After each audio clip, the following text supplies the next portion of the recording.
ব্যবসায়ীদের কত সম্মান এটা তো জানেন। আমি বসে রয়েছি, আমার আইসা মহিলারা ওর মাটা সহ আমার আইয়া মনে করেন মারা শুরু করছে আমার ছেলেরা, আমার ব্যাপারের টাকা লাগে। আমি ফোনটা আমি যদি 5 লাখ করলে আমি ব্যবসায়ী আমি করলে সত্যি, যেটা পৃথিবীতে মানুষ মরে গেলে মিথ্যা কথা কত নিছে 1000 টাকা নিছে। আমি যদি 15,000 আমি কিন্তু 1000-এ 1 লাখ বানাইতে পারতাম, কিন্তু মিথ্যা কথা কোনোদিন। আমার ব্যাপারের থেকে টাকা লয়ে গেছে গা। আমি 2009 সালের থেকে ওই জায়গায় ব্যবসা করি, কিন্তু ওরা শ্রমিক লীগ যুবলীগ করে।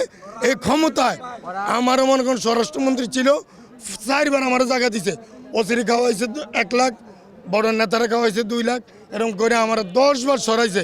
আমি ক্ষতিগ্রস্ত হইতে হইতে আমার 2টা মেয়ে বিয়ে লাখ, আমার ছেলেটা বিয়ে লাখ, আমার জীবনটা শেষ করে দিছে। কত বুঝেন নাই? তারপরে সকালে টাকা পয়সা বড় কথা না, 1 মিনিট, টাকা পয়সা বড় কথা না জীবনে। ইজ্জত হলে বড় জিনিস। আপনার ইজ্জত গেলে ইজ্জত পাওয়া যাবে না, টাকা গেলে টাকা পাওয়া যাবে। এই দেখেন অনাবার এত কিছু করে আমি সেনাবাহিনীর কাছে যাই নাই, কোনো ছাত্রের কাছে যাই নাই। কেন যাই না জানেন? আপনাকে এই যে এটা তো সবাই দেখবো না, আমারও দেখবো না। আমি চাঁদপুর ফরিদগঞ্জ আমার বাড়ি, চাঁদপুর ফরিদগঞ্জ আমার বাড়ি। আমি মান সম্মানের কারণে যাই নাই। আমার ব্যাপারে 3 টাকা নিয়েছে, আমার মারছে, তারপরে আমি যাই নাই। এই অনাবার আমার আপনাকে সামনে ইয়ে করছে, লাস্টে আমার সামনে গিয়ে হয়েছে। এরা এখন কি করছে জানেন? যুবলীগ শ্রমিক কইরা অনাবার এই যে বাচ্চা বুচ্চা লই আইয়া, মহিলা লই আইয়া, ওখানে আবার এগুলা করতে আছে। আর এই জায়গাতে আমি মানলাম আইছি এই আজ 4 দিন আমার একবার বাড়ি করা, কিন্তু এই 4 দিনও অন্য লোকের টাকা লয়ে গেছে। কিন্তু আমি ওই টাকা উঠেও নেই, কিছুও নেই। আমি আরতদার, আমি আরো টাকা দিয়েছি, কিন্তু কখন দেই না, এখন টাকা দেয় না। কালকের থেকে টাকা দেওয়া বন্ধ। আমার মামা দীর্ঘদিন যাবৎ এখানে ব্যবসা করতেছে, ঠিক আছে। আমার একটা মামা আমলি করতো না করতো এটা আমার দেখার বিষয় না। হাতের পাঁচাঙ্গুল কিন্তু সমান হয় না। আমি একজন স্টুডেন্ট, হ্যাঁ। আমি এই যে আকাশ ভাই মনিটরিং টিম যখন সকালে ছিল, তখন ওনাদের সাথে আমি মনিটরিং টিমে ছিলাম, ঠিক আছে। ভিডিও ফুটেজ আছে, বাংলা টিভি আপনারা দেখবেন। দেখার পরে তখন মনিটরিং অবস্থায় শুনছি যে এমন অমুকে আসছে, ঠিক আছে। ওনার নাম হচ্ছে মামুন, ঠিক আছে। উনি যে বলতেছে যে উনি ব্যবসা করে, আমার কথা বোঝেন। উনি যদি ব্যবসায় করে থাকে তাহলে আমার মামার ঘরে কেন দখল করতে গেছে কালকে? এটার উত্তর প্রশ্ন আমার কাছে দেন। উনি গেছে, উনি ভাড়া বসাইছে, ওনার লোক বসাইছে, ওনার ভাই বসাইছে। আপনি আমার সাথে চলেন, আমার ঘরে চলেন, ঠিক আছে। আমি একজন স্টুডেন্ট, ঠিক আছে। আপনি আমার ঘরটা দেখেন, আমি কি চাঁদাবাজ? এখন দেখেন, আমার আম্মু ছিল, ঠিক আছে, সাধারণ। আমরা ব্যবসা করা, আমার মামারা ব্যবসা করা, কর্ম করে আমাদেরকে পড়াশোনা করে, ঠিক আছে, মানুষের মতো মানুষ করার জন্য। আমার আম্মুর গায়ে হাত দিছে, হাত দেওয়ার পরে কোনো আর গায়ে যদি হাত দেয় কোনো ছেলে, তখন কি আপনি সামলাইতে পারবেন? তখন আমি বলি ভাই, আপনি শুনছেন না, প্রমাণ দেখছেন।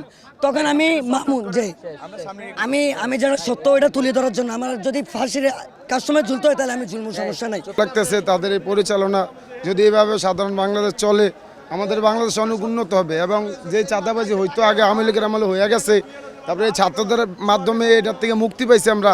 তারপরে দেখতেছেন আপনারা সাধারণ ব্যবসায়ীরা খুব স্বস্তি পাইতেছে যে এরকম যদি বাংলাদেশ চলে তাহলে আমাদের আর কোনো দাবি দেওয়া কিচ্ছু নাই। যেভাবে চলতে পারলে, খায় পরে বাঁচতে পারলে, গরিব মানুষ সবাই যারা আছে গরিব আর এভাবে এই দেশে থাকবো না। কেউ এক রোখা বড় লোক হইতে পারবো না, আর কেউ একেবারে গরিব থাকবো না, সবাই মধ্যবিত্ত থাকবো, কর্ম করে চলতে পারবো।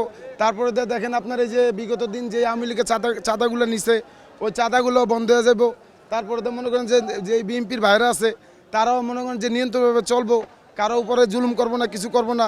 সব মিলিয়ে জিলেই সবাই আমরা খুব এখন স্বাস্থ্য শুনতে খুব ভালো আছি।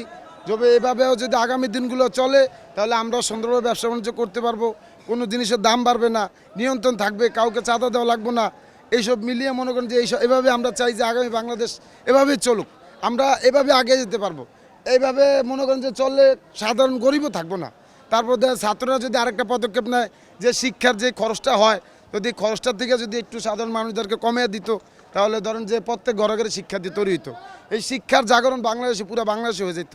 তো আমি দ্রুত আহ্বান করতেছি যে যারা এই চাঁদাবাজির বিরুদ্ধে করছে, তারপরে সাধারণ মানুষের চলাফেরার ন্যায় নীতি বাড়াইতেছে, যেভাবে সাধারণভাবে চলতেছি আমরা, যদি এই পদক্ষেপটা নেয় তা আমাদের জন্য খুব আরও গরিবের জন্য খুব ভালো হবে। প্রত্যেক ঘরের থেকে একজন করে স্টুডেন্ট, দুজন করে স্টুডেন্ট বাইর হবে। তো ছোটোবেলার পোলাপেলে কাজ করতে দেওয়া লাগবে না। তাদের কাছে এই আহ্বানটা যে তারা যেন এই পদক্ষেপটা নেয়। 6 তারিখ থেকে স্টার্ট করে আজকে 10 তারিখ পড়ছে। অনেক ভয়াবহ ছিল, অনেক গড় দখলবাজি হয়েছিল, অনেক পোলা মানে চাঁদা নিছে। অন্তত আজকে বিগত 2-3 দিন ধরে আপনারা মনিটরিং করতেছেন, সেনাবাহিনীর লোক আসতেছে, ছাত্র আসতেছে, এর কারণে কেউ চাঁদা নিতে পারে না। যদি এই উদ্যোগটা নিতে পারেন, যদি নেন, সামনের ভবিষ্যৎটা আমাদের উজ্জ্বল কামনা করি যে আমাদের দিনটা অনেক ভালো যাবে। এটা থাকলেই ভালো হইবে এবং ভালোভাবে চলতে আছে। সামনে এরা যদি আরো একটু ভালোভাবে মনিটরিং করে তাহলে আরো ভালোভাবে চলবে। মানে মরিচের কথা জিজ্ঞাসি, মরিচ কত করে? 1200 টাকা পাল্লা। আমি কম দিতে পারবো না, কম দিতে পারবো না। এই 5 মিনিট আগে এখন গেছি, আবার মনে মরিচার লেগে গেছি বিরা, কমে রান না, একদম 1400 টাকা পাল্লা। কি করা? মানে সেনাবাহিনীর তো বাজারে যাবো না, হামলা দিতে আছে। কালকে 900 টাকা পাল্লা নিয়েছি, আজ 1400 টাকা পাল্লা নিয়ে আমরা কি করবো?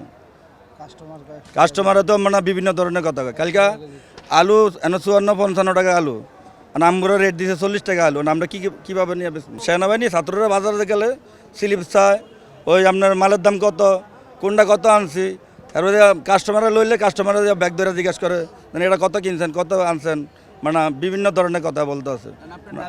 মানে আমার দাবি মানে মালের দাম সবার রেট দিয়ে দিবেন, রেট মতন মাল বেচবো।